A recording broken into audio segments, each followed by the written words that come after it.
क्या आपको कभी ऐसा महसूस हुआ कि आपका दिल बहुत तेज से धड़क रहा है या फिर आपको अचानक से घबराहट होने लगती है?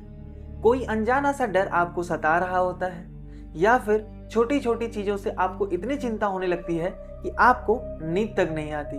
अगर हाँ, तो आप अकेले नहीं हैं। दुनिया में 300 मिलियन से ज्यादा लोग हैं जो इस बीमारी से ग्रसित हैं। यह एंजाइटी हो सकता है, लेकिन क्या आपको पता है कि a healthy amount of anxiety आपके लिए अच्छा होता है? इससे आपकी परफॉर्मेंस बेटर होती है, जैसा कि आप इस ग्राफ में देख सकते हैं। चलिए इसे हम एक एग्जाम्पल के तौर पर समझते हैं। आपने यह देखा होगा कि जब आपका एग्जाम आता है तो आपको अपने एग्जाम को लेकर के स्ट्रेस होता है या फिर आपको थोड़ी बहुत चिंता होती है। इस स्ट्रेस के कारण आप ज़्यादा पढ़ाई कर पाते हैं और चीज़ों को ज़्यादा अच्छे से रिकॉल कर पाते हैं। वहीं दूसरी तरफ अगर आपको अपने एग्जाम को लेकर बिल्कुल भी सिंसियरिटी नहीं है या फिर आप ज़्यादा ही चिंता करने लगते हैं तो भी आपकी परफॉर्मेंस खराब हो जाती है। इस वीडियो में आज हम जानेंगे कि एंजाइटी डिसऑर्डर क्या होता है, इसके लक्षण क्या है, इसका कारण क्या है और इसे कंट्रोल करने का सबसे आसान तरीका क्या है। तो आइए हम शुरू करते हैं इस वीडियो को। सबसे पहले एंजाइटी डिसऑर्डर क्या होता है। चिंता करना एक आम बात है, लेकिन जब ये चिंता बिना किसी ठोस कारण के हर समय बनी रहती है तो यह एक एंजाइटी डिसऑर्डर बन जाती है। एंजाइटी डिसऑर्डर में हमारा दिमाग छोटी छोटी चीजों को इतना बड़ा खतरा मान लेता है जिससे कि हमारा fight and flight system activate हो जाता है। इसी की वजह से हमें एंजाइटी के सिम्टम दिखने लगते हैं। वैसे तो एंजाइटी कई प्रकार के हो सकते हैं, लेकिन हम इस वीडियो में केवल जनरलाइज एंजाइटी डिसऑर्डर के बारे में बात करेंगे। वीडियो में आगे बढ़ने से पहले मैं आपसे रिक्वेस्ट करूंगा कि अगर आपको ऐसे हेल्थ रिलेटेड वीडियोस पसंद आते हैं तो प्लीज आप हमारे इस channel behind the white coat को सब्सक्राइब करें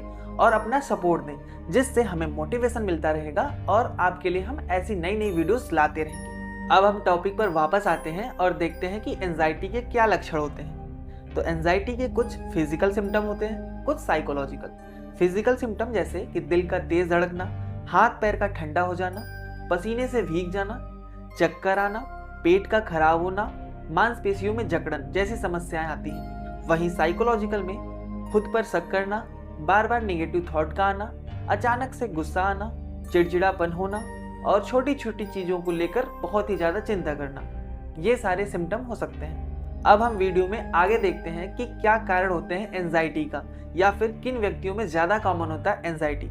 तो एंजाइटी उन लोगों में ज्यादा देखने को मिलता है जिनको चाइल्डहुड के टाइम पे कोई ट्रॉमा हुआ हो या कोई अनप्लेजेंट थिंग घटित हुई हो, सोशली आइसोलेटेड पर्सन हो या फिर उनकी कोई फैमिली प्रॉब्लम हो, रिलेशनशिप प्रॉब्लम हो, फाइनेंशियली वीक हो या फिर ब्रोकन फैमिली हो, मतलब जिसमें हस्बैंड एंड वाइफ दूर दूर रहते हो तो उनके बच्चों में मिल सकता है, बहुत कॉमन होता है। कोरोनिक इलनेस, ज़्यादा दिन से अगर कोई बच्चा बीमार रहता है या फिर कोई भी पर्सन बहुत दिनों से बीमार है तो उनमें भी कॉमन होगा।